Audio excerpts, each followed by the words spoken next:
I think that when you have people with different skills, they learn from each other, right? Like, I know that I have different designers here that when I walk upstairs and I see the palettes they have out and, the different creativity and different things they're doing, we all learn from each other. Have you hit a wall when it comes to growing your business?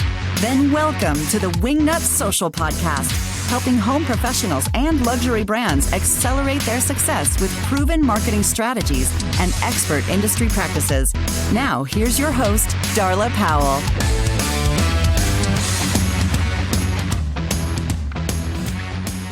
Hey there, and welcome to the Wingnut Social podcast. I'm your host, the grand high poobah of all things Wingnut, Darla, Jethro, Powell. And today, we're talking about hiring for your interior design firm. Today's podcast is brought to you by Desi Cresswell, the life and business coach for interior designers.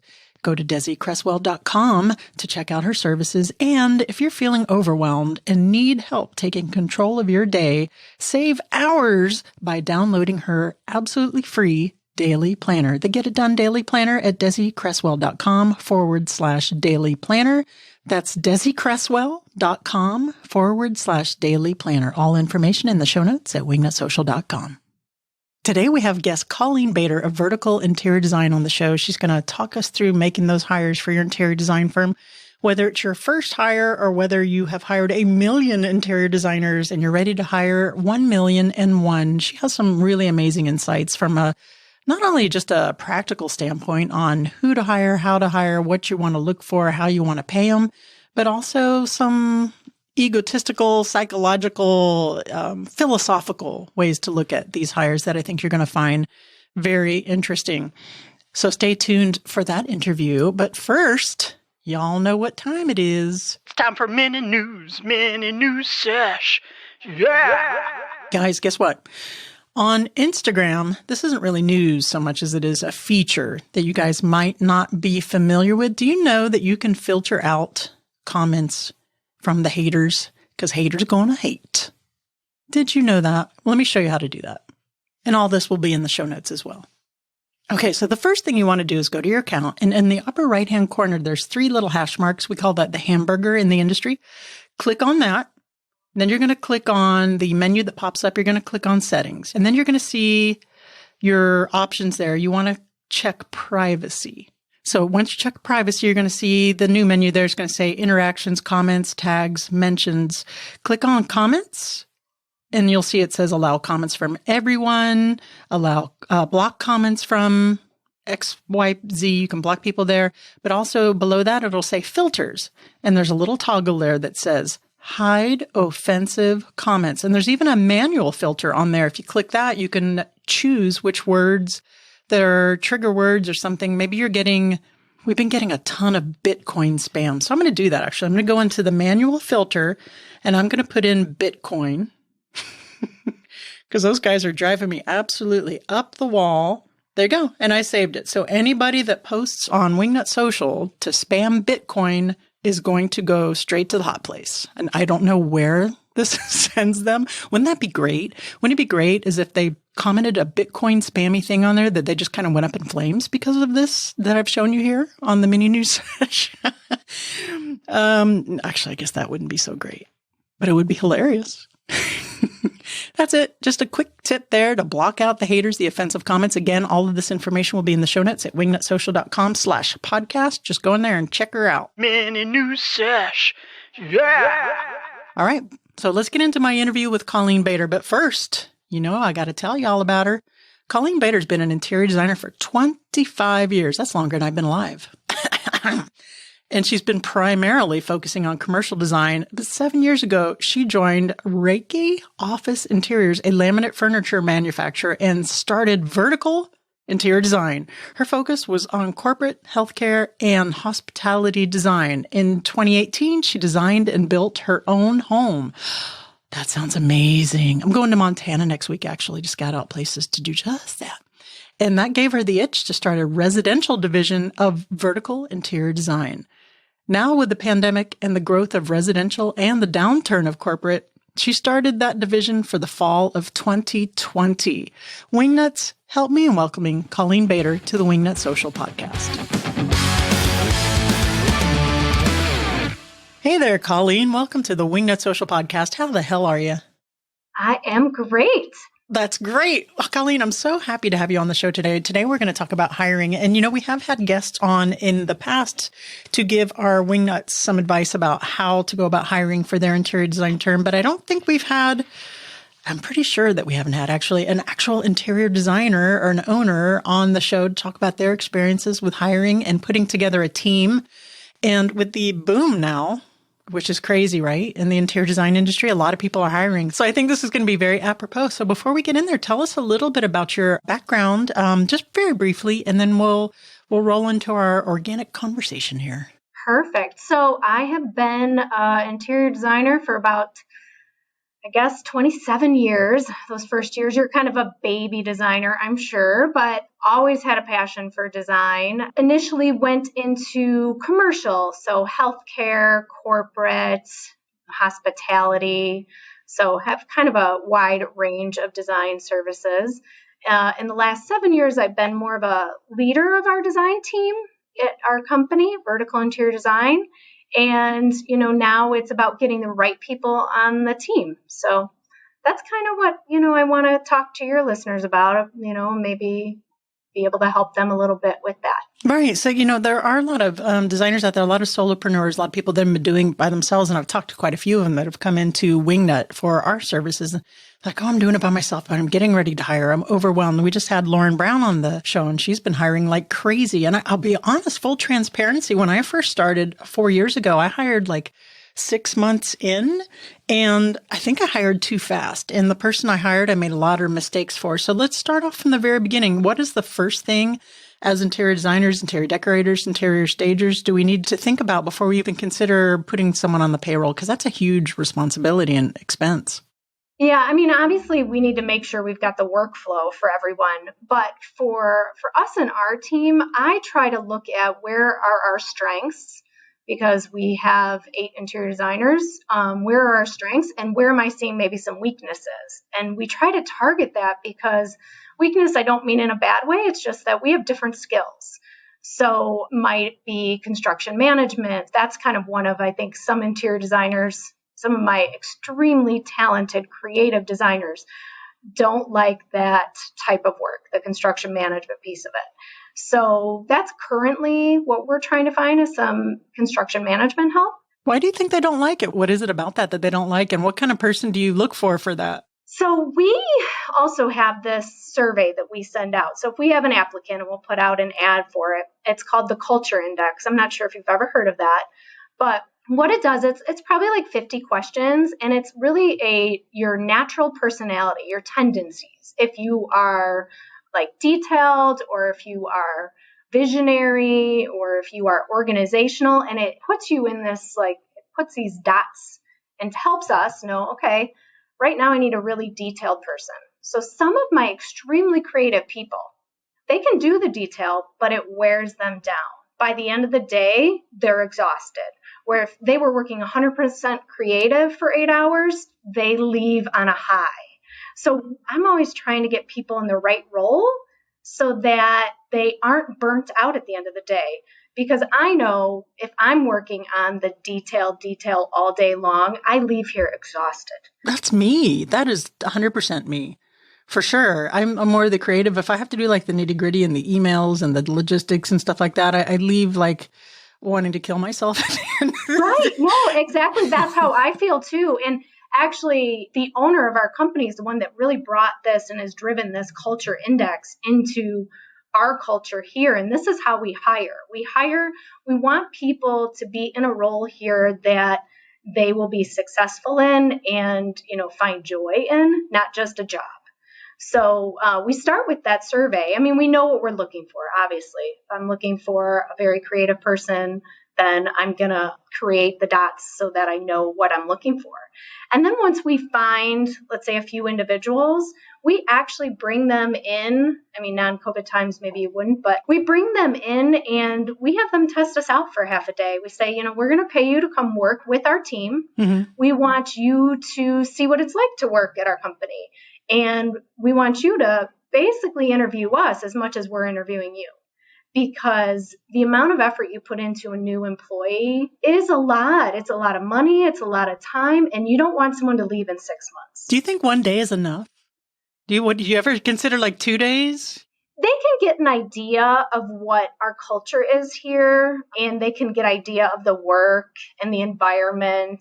And, a lot of times that's what keeps people. It's like the people you work with.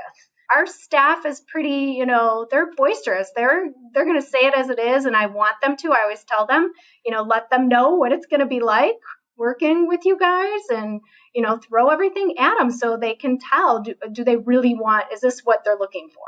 Now, let me ask, for that construction management position, would they have to be an interior designer? Would you consider somebody that's not an interior designer, or do you still need that? Absolutely. No, like I've done some construction management myself, and it wore me down because it's not my, I can do it, but it's sometimes hard for me. But no, a lot of times it's either a contractor that now, wants to have more of an office role that's going in and out of job sites, but, doesn't want to do the day-to-day work of what he used to do as a contractor or she used to do as a contractor. Okay, good. So no, it doesn't necessarily have to be. And we're very open to what people's skills are and what their background is. I always say, don't let someone's, what they did in the last 5 years, if they have the skills for it, check them out.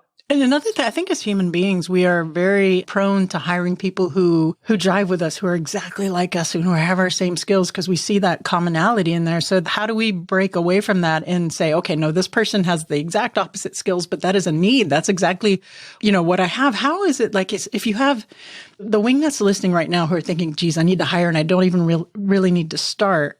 What kind of self-intake, like self-assessment do they need to do to go through the firm to even determine, what is the word I'm looking for? Audit do they need to do to even determine, okay, these are the weaknesses and this is where I need to seek out. This is what I'm looking for. Yeah, I would say, as a team, as long as you have a very open dialogue with your team and you can, or let's say you just have 1 or 2 people, maybe it's yourself and you have an assistant. And if you went through and said, doing this task, did it give you energy or did it burn you out, right? So is it being very detailed and writing down all the notes of the job site and putting that in an Excel document? Did that give you energy or no? Okay. If it dragged you down, then you need to find someone with detail. Not necessarily creative, but you need to find somebody that can handle all that detail. So kind of analyzing the team you have, thinking about what the weaknesses are or what you guys could use help with, and then looking for just that personality type, which can be hard because I know I tend to like the people that are more like the salespeople, more boisterous, and a lot of times that's not what I need, right? I might need someone that's going to do that CAD drawing and the ceiling plan and the detail elevations and all of that. So you have to really not just hire because you like them. You know what I'd like about that approach, Colleen, is you're not discounting the happiness factor, the joy factor too. If you're a business owner, instead of doing that self-talk and being hard on yourself, say, well, I really don't like this, but I just need to suck it up and do it because I should like it, is just taking that factor into account and saying, that doesn't give me joy. I really hate doing it. It's robbing me of this part of the business. I would like to delegate that to someone who does enjoy doing it. And then together, you guys are both happy doing your thing. I think we tend to be hard on ourselves as women, especially, but as business owners and thinking, this says I should be happy. There's a lot of shouldas. We should on ourselves. Yes. Yeah. There's some days I'm like, I should be able to sit here and do this construction schedule. Yeah. So we want all of our people to leave at the end of the day, not feeling like they were just beat up because they went through their day and did their job. So if you have the right people in the right spots, that won't happen. You can't discount job satisfaction and happiness. Colleen, you had say here in the notes that I have is something I found really interesting. It says, don't limit the potential hires that you have by their design background, by their particular aesthetic or styles. You want them to be open to potentially different kind of styles. Do you think that's more true for larger firms, or do you think some of the smaller firms as well should keep an open mind for someone with the diverse aesthetic skills, I guess, for lack of a better way to say that? I mean, you're going to have more opportunity for different types of jobs if you allow your team to be diverse in that way. Mm-hmm. Because on our team, we've got someone that has done residential design for 15 years, and then we have someone who's more commercial and did that for 15 years. So you're going to find opportunities out there. We might get like a senior living opportunity because we've got the commercial design side of it along with the residential side. So if I keep my team having, different types of skills and backgrounds, they might not have a full design degree, but yet they've worked in the field for 15 years. So don't discount that. No, not at all. I think that when you have people with different skills, they learn from each other, right? Like I know that I have different designers here that when I walk upstairs and I see the palettes they have out, and, the different creativity and different things they're doing, we all learn from each other. So I always want to foster that collaboration, never competition. One of them had told me once that the way that they were compensated, it was a very competitive market, like in their firm, because there was, a commission-based compensation. And I never want that for my team. I want them all to be rooting for each other to close this deal and work on this project and help each other out. What do you think about, and I guess there's two different schools of thought, like when you hire somebody on the design team, how do you guys handle it? Do they get like Susan McNuggets, part of our Darla Powell design team, did this beautiful living room? Do they get like their own like little billing, or is it just all Darla Powell Interiors or vertical interior design project? You know what I'm saying? How much of the limelight do they get, or should they get, or does that even matter? We are more of a team. I guess we don't do like say that, so-and-so designer on the website did this project. Each designer has the opportunity to do a blog on their project. Oh, nice. So when it's done, they can write blogs and we post those on our website. But really, we are more of a team concept. We don't really want someone here that's looking for some limelight to be like, I did this $1 million home and I'm going to take all the credit. Right. Because most likely it was a team. When you have projects like that and you have that many people, we're all taking part in it. We're all helping out. So it's really one team creating the design.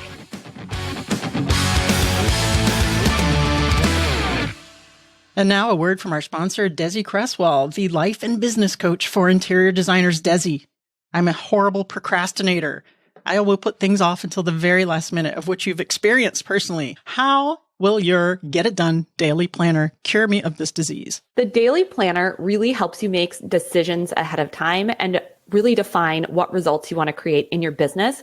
Because when we leave those decisions up to day of planning, that's when it's so easy to just grab your email and take care of those really quick, busy tasks that don't actually move the needle forward in your business. All right, Desi, I get horrible anxiety sometimes when I have a lot of things to do, and that leads to my procrastination. This will help with that? Oh, absolutely. One of the things we need to do is learn to look at what emotion we're trying to avoid by avoiding the task. And once we get comfortable with the discomfort, that's when we can really move forward. Oh my gosh, you just sold me. I am going to download 1 million of these daily planners. Where do I go to do it? www.desicresswell.com/daily planner. Amazing. www.desicresswell.com/daily planner.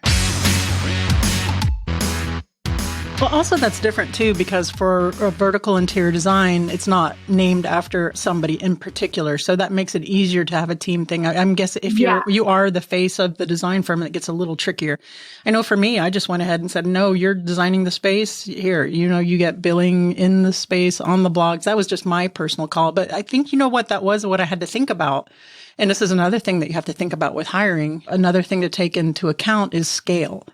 How do you want to scale out your business? And I wanted to get to the point, and if you're out there listening and you're overwhelmed, think about this. I wanted to get to the point to where it wasn't Darla Powell doing all the design work, that people were starting to get used to the hires and used to the faces and dealing with them as point of contact or lead designers. So that's something to think about too. When you are hiring, if you do want to delegate, some of that out, are they capable of being like a subcategory point, Right. a little face on that project. Can they handle that too? Something to think about. And so let's get to compensation. You did mention that sometimes. I know a lot of design firms have different models for how they pay. You mentioned the commission, and I like your approach on you don't want them to be competitive. You want them to be collaborative. You don't want them being against each other. It's really important to make a team effort. So human beings, though, being human beings, how do you encourage people on the team to sell? I'm assuming you sell furnishings, you sell product, and there's got to be some kind of motivation there. Because listen, I used to work for the government. I got a paycheck whether I went out and arrested people or whether I didn't.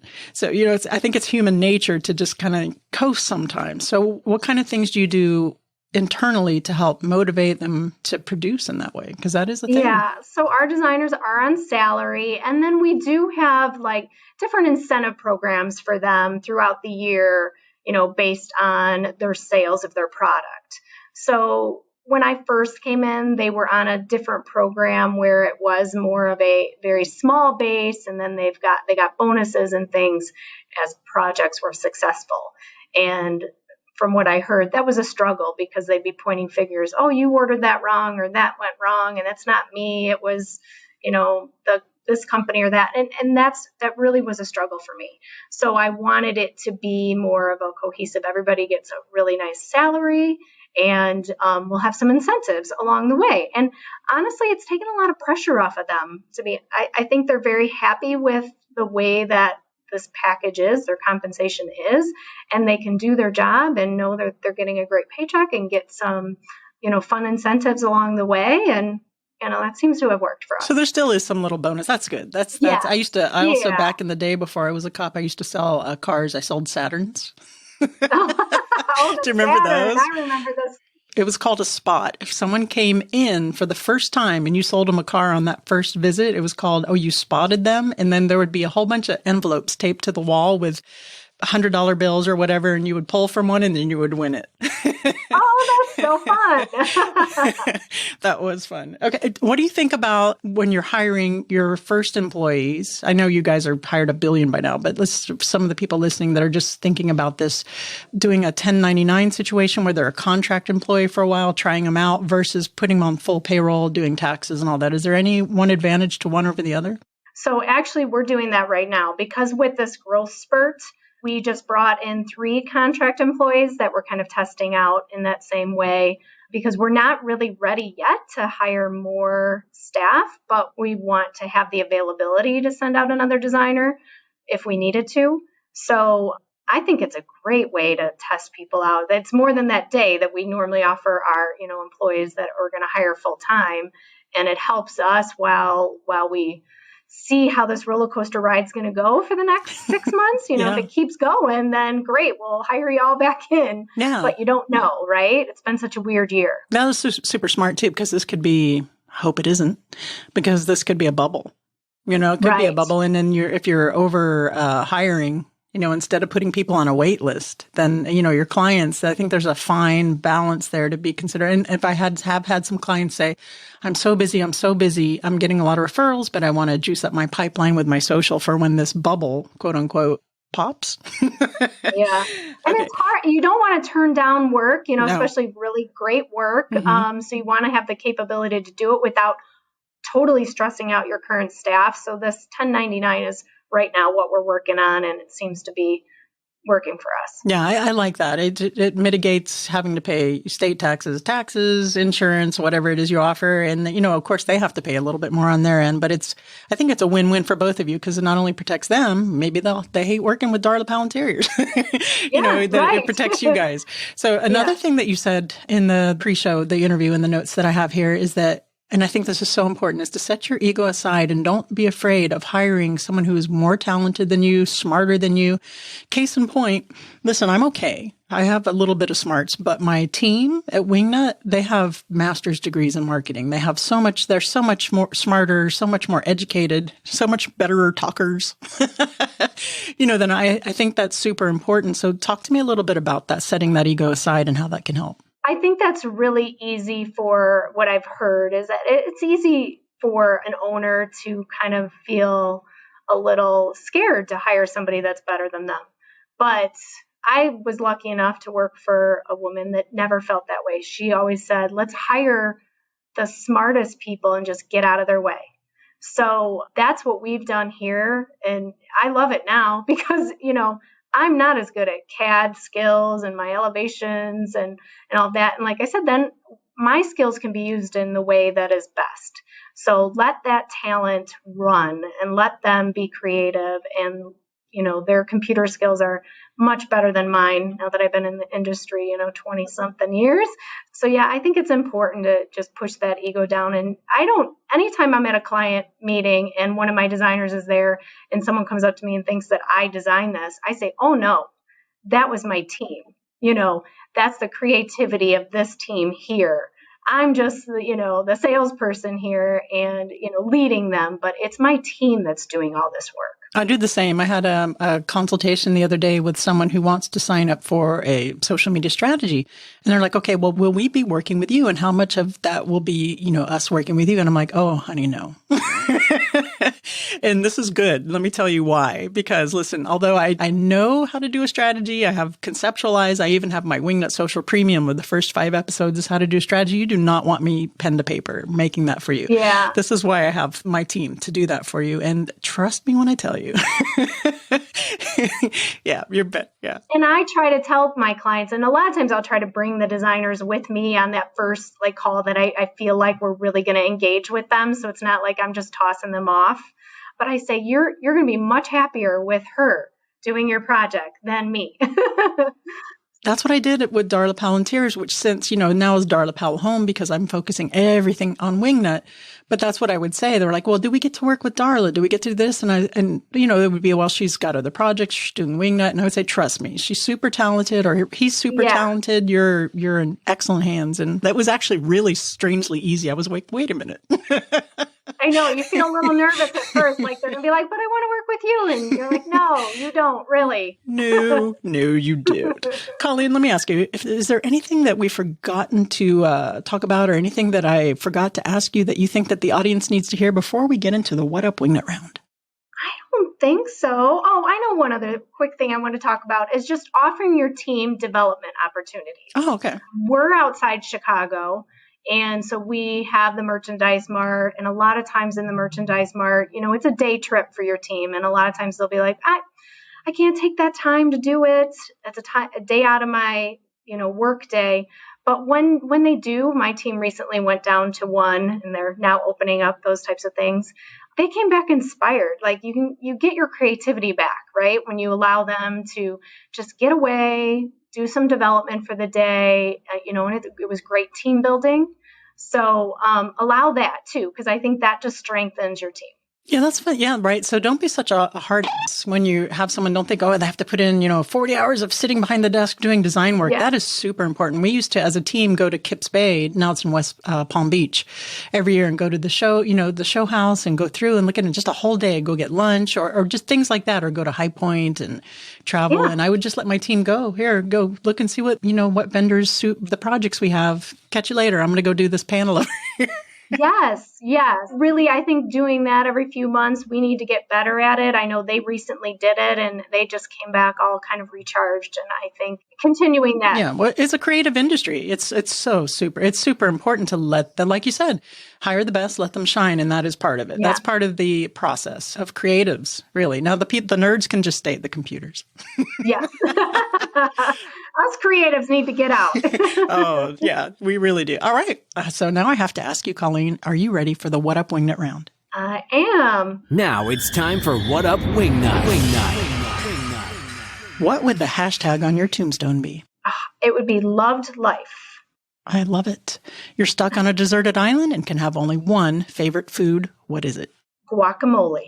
I would probably need some chips too, but I could just deal with guacamole. I'd eat it with my fingers. When you say guacamole, I'm thinking, what could we get from the island organically to function as chips? I know, right? I don't care. I'll just scoop it up. Coconut husks. Yes. Last but not least, please recommend a book that has had an impact on you either personally or professionally. So recently, the professional book that we read this fall that we're implementing is called The 15 Commitments of Conscious Leadership. Wow. And it is an amazing book. It's about not leading with your ego, really being very self-aware of, what you're putting out there. And I know it has really helped me with my team. And who wrote that? Do you have the author? See, I knew you were going to ask me that. And I don't have Well, that. if you knew, Colleen. I know. You know what? Google is our friend. I'll find it. Colleen, thank you so much for joining me on the podcast. Please tell the Wingnuts listening where they can find out more about you and more about vertical interior design. So you can check us out at verticalinteriordesign.com or on Instagram, vid lifestyle, VID lifestyle. And that is our Instagram page, and we're really excited about it. And we've got some beautiful project work there. So check us out there. I'm going to follow you right now on Instagram. All right, I'm following you. You've got to follow me back, though. That's the rules. I will. Thank you so much. This has really been fun. This has been fun. Thank you so much for joining us, Colleen. You have an amazing week. Thanks. You too.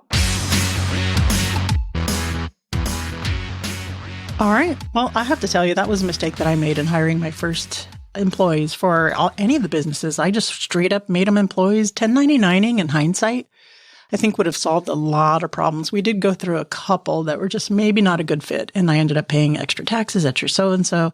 A lot of mistakes were made, and I did hire too fast. Too many, too fast. I scaled too fast. So you have to be careful about that, especially right now. I mean, there is a concern. The interior design industry right now is doing really well, but you want to serve the demand at the time, but you also want to be able to project for the future. So 1099 gives you that amazing flexibility. And I love Colleen's philosophy of not being afraid to hire someone smarter, more talented. I do that all the time. I mean, it's kind of hard not to. But it's so important if you want your company to be larger than you, and especially if you're thinking about scaling it or selling it down the road. Not a bad idea. And she mentioned, we've had guests on the show before that have mentioned the personality indexes or the testing index. The one that she mentioned was the culture index. So that's something you can write down and Google that and see if that can help you determine if they're a good fit for your business. And the compensation, still, I like the straight salary. That is what we do here. But I do like the idea of doing some incentives as well, especially if that's going to impact your bottom line. Have you guys checked out Wingnut Premium? Let me tell you, I have gotten such an amazing response to that. That is our Level Up Wingnut Social podcast episodes for members only. Right now, as I'm recording this, we are on episode 6. The first 5 episodes were on building your Instagram strategy. Episode 1 covered goals and research. Episode 2, positioning and value proposition. Episode number 3, content pillars and content mix. Episode number 4, captions, and episode number 5, that elusive bugaboo, hashtags. How are you going to manage all that and create a strategy for your interior design business? If you're a DIY kind of designer and you want to dig in, there's tons of value and takeaway in just these 5 episodes alone. So you can check that out at wingnutpremium.com. Not only do you get members only access to episodes with deep dive audio classes in marketing and business systems and processes for your interior design firm, but you also get a free monthly content scheduling calendar for Instagram, free membership to our Wingnut Social premium Facebook group for members only. We can go in there and ask more technical deep dive questions if you have issues in your social media and your marketing, your Instagram or what have you there. And let's see, for example, this Friday we're having, or is it this Friday? It's this Thursday, actually. As I'm recording this, we're having our first mastermind session for Wingnut premium members that we're holding within that Facebook group. So you guys check out wingnutpremium.com. I'm looking forward to having you join us. We have a great group so far. All right. That's it for this episode. If you like what you hear, please leave us a review on whatever the hell you're listening to this podcast on. Check us out on social at Wingnut Social. Wingnutsocial.com is where we all live. Remember to get out there, get uncomfortable, and be great. We'll see you next week. You've reached the end of this episode of Wingnut Social, but that's only the first step into accelerating your business the Wingnut way. Head on over to wingnutsocial.com to see how we can help you take your business from social mediocre to social media master.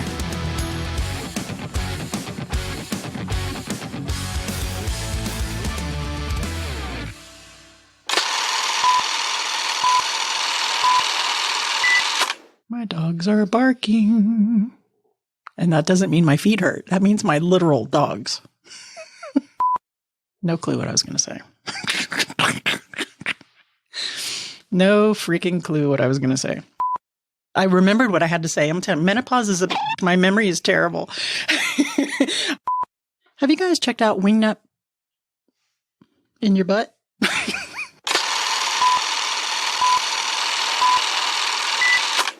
Good boy, Mango.